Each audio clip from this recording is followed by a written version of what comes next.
Vlogtober day 2, guys.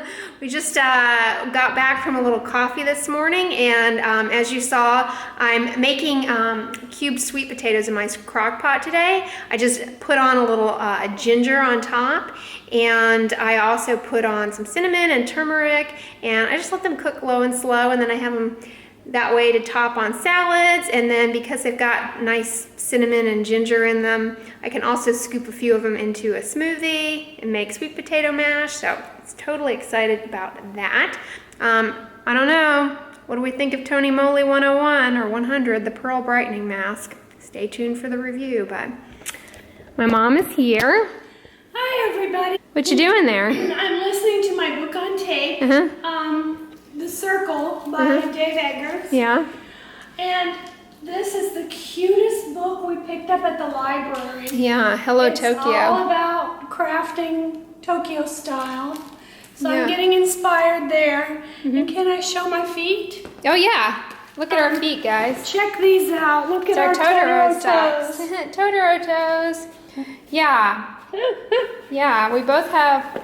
My mom's gonna wear these when she comes over. That way she has something for her feet, because I don't have any extra with slippers. the air conditioning, Yeah. my feet get cold. Yeah, one of the things I was reading about in Japan is that, you know, it's really bad manners to go into someone's home with your shoes on. And I was always brought up to take your shoes off in the house. But in Japan, you know, they have those nice little slippers for everybody to wear in the home. And they also have a separate pair of slippers that, I mean, Japanese viewers, correct me if I'm wrong on what I read, but a separate pair of slippers that you're to wear into the bathroom, which I think makes perfect sense. No, when you go into the bathroom, that way you don't bring the bathroom germs on your feet out into like the kitchen. I don't know, I think that's genius. I mean, I could see myself going that direction, but I don't ever have house guests over here, but yeah. Hygienically, it makes a lot of sense, Yeah. but I don't see how you could maintain that on a daily. As many times as I go in and out of the bathroom. Yeah. And it makes a lot of sense because the bathroom is a germ magnet. Yeah, so taking some inspiration from Japanese living today. My mom's going back to her book, and I'm just tidying up, so we don't know what mischief we'll get into later today. Guys, so it's afternoon time, and we haven't eaten yet. I think my mom has had a cookie, and that's about it. So we're coming over here to Thai Spice again, where we went during the hurricane, because we're hankering for some papaya salad, and they have a good one. My mom, you wanted a spring roll, huh? I'm hoping to get one, but Yeah. I won't be disappointed if I can. Yeah, it's quite sunny out.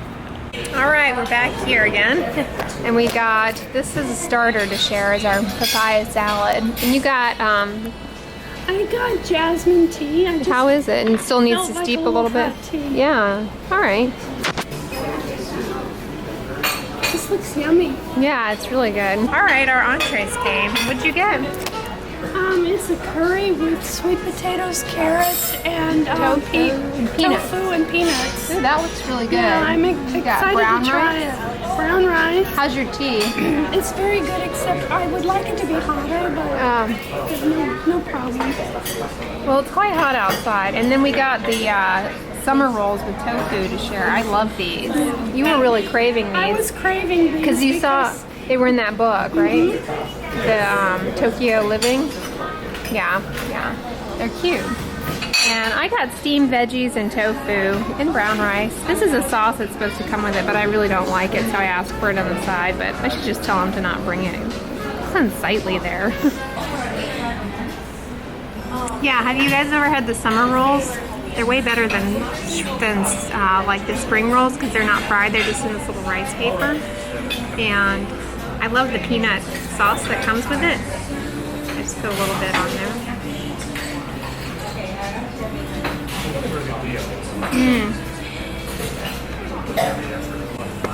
They're so good because they have cilantro and fresh veggies in them.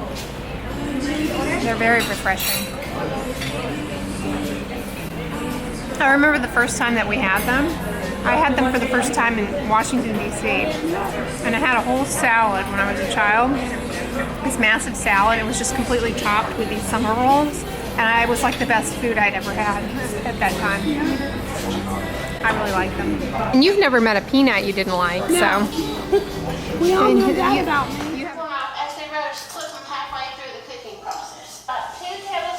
We're back from our lunch and we're watching Simply Sarah make an eggplant curry. And I'm just practicing some origami here on some cheapy construction paper before I make some real deal origami. Look how cute my pumpkin is.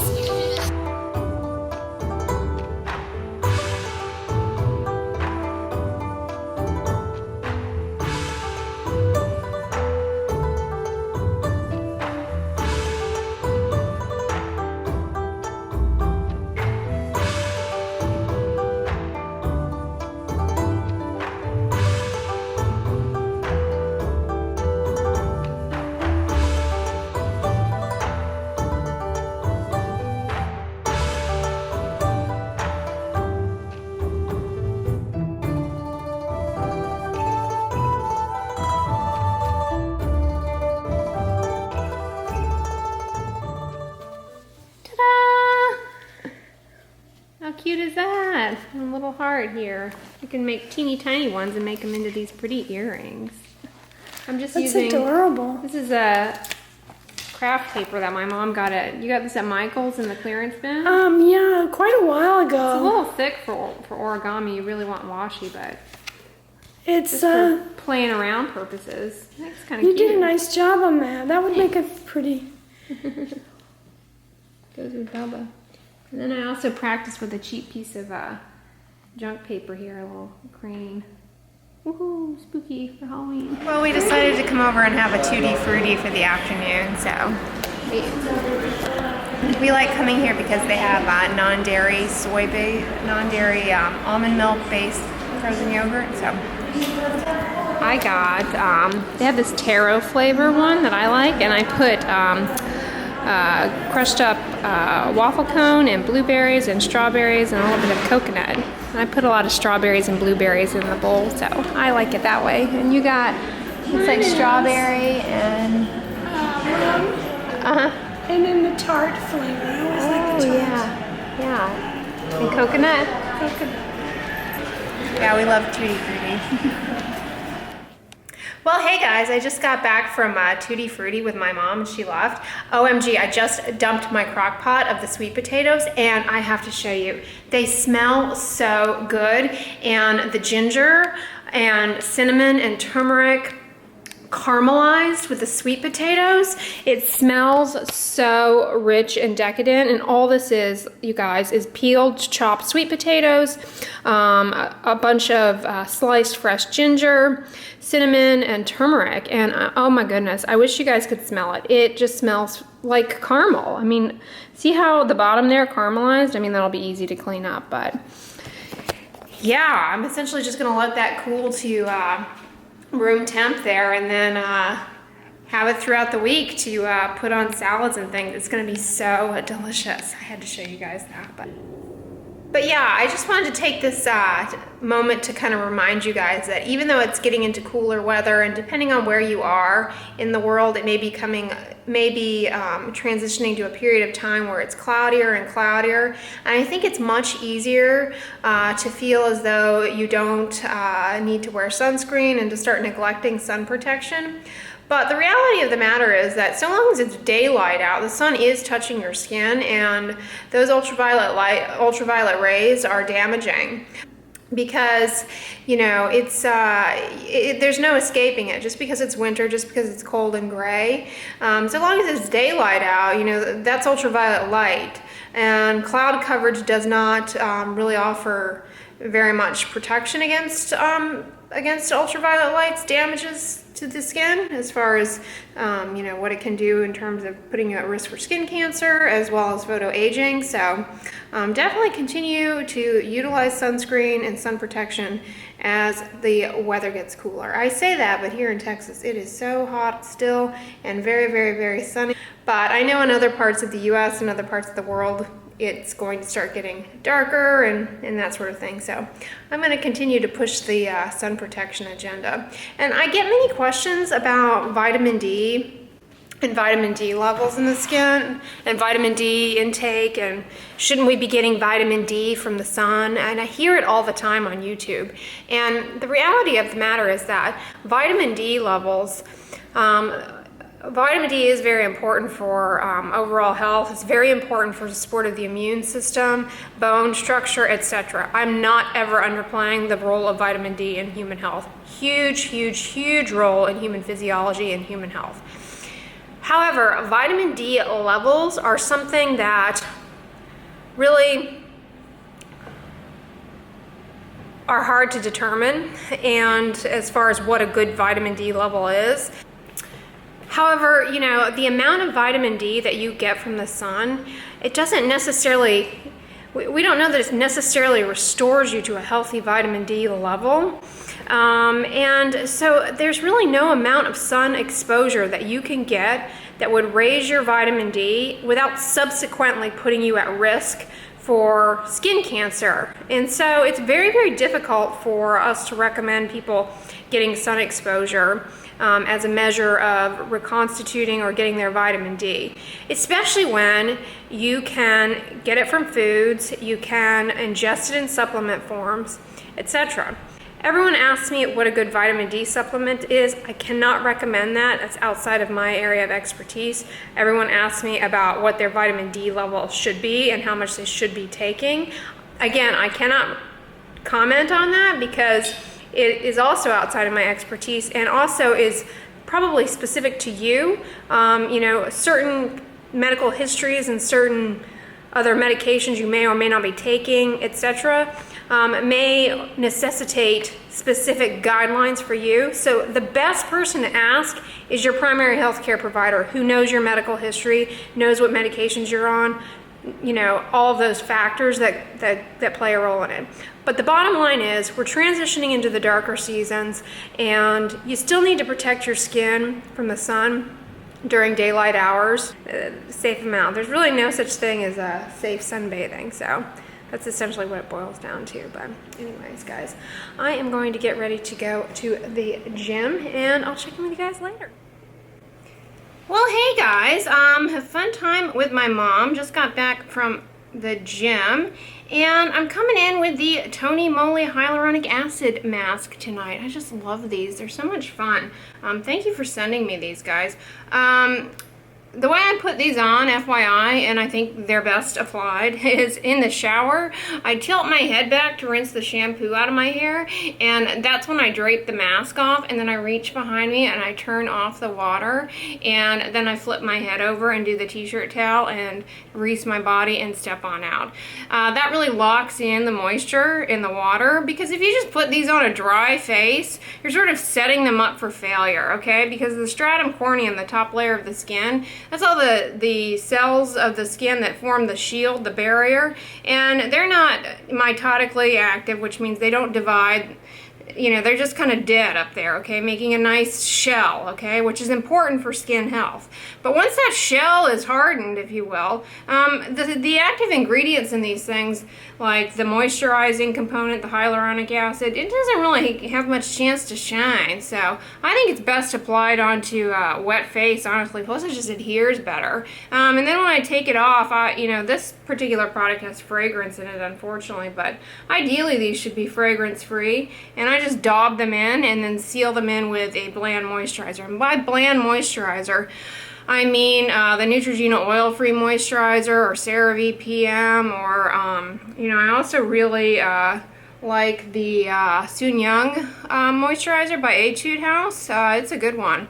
They both have ceramides in them. They're not, you know, they won't break you out or shouldn't break you out. I can never comment on that. But coming to face washes, yesterday, you know, I mentioned the fun giveaway with Beauty Sesh, and that one of you guys is going to win one of my Hada Labo foaming washes that I love so much. This is what I double cleanse with as my second step. I think this is a fantastic product. This is the second bottle that I have purchased, but you know, for people who can't get their hands on that, let's come to the US.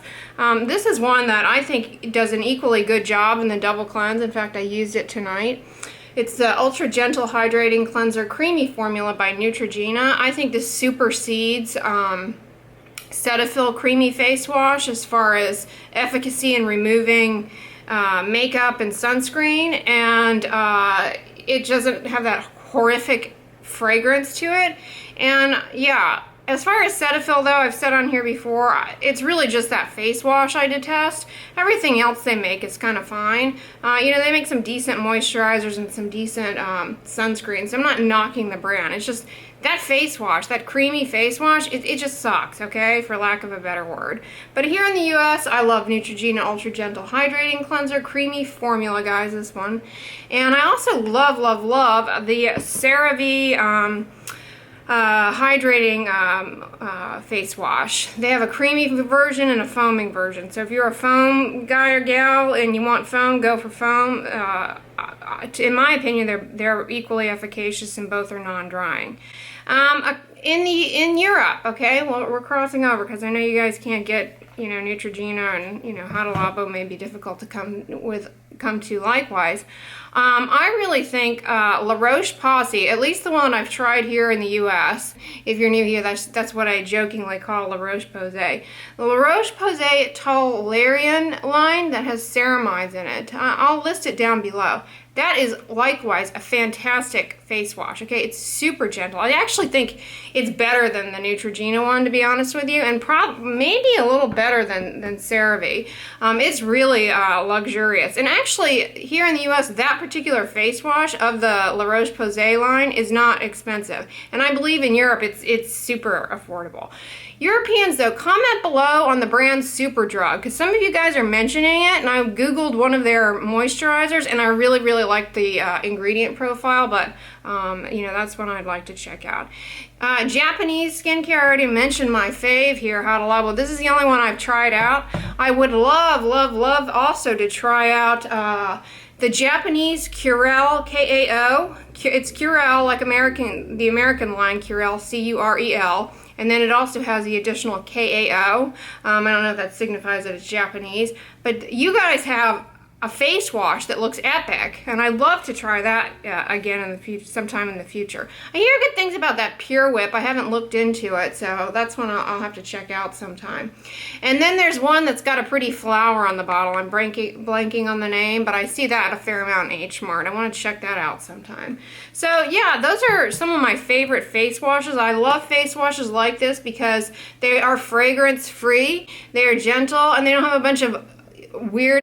Sorry about that, guys. The battery just expired during my little face wash rant. But anyway, all these face washes that I'm mentioning and discussing, I really, really love, at least the ones I've tried, because they are fragrance free and they don't have a lot of like these exotic hand-waving ingredients. And by that I mean like all of these extracts and herbs, and I mean stuff that you should be cooking with, not washing your face with, that's going to irritate the stink out of you, okay? So these are all some of my favorites that I've tried. Yeah, the ones I've mentioned here specifically are dermatologist tested. So yeah, let's go ahead and peel this bad boy off. Oh, it feels so good. This one's nice. It does have a fragrance to it, but I will review this bad boy along with the one that I did last night for you guys in a video later this month. So stay tuned for that. Hope you enjoyed Vlogtober Day 2. And with that, I'm going to conclude this video. Give it a thumbs up, share it with your friends, and as always, don't forget, sunscreen and subscribe. I'll talk to you guys tomorrow.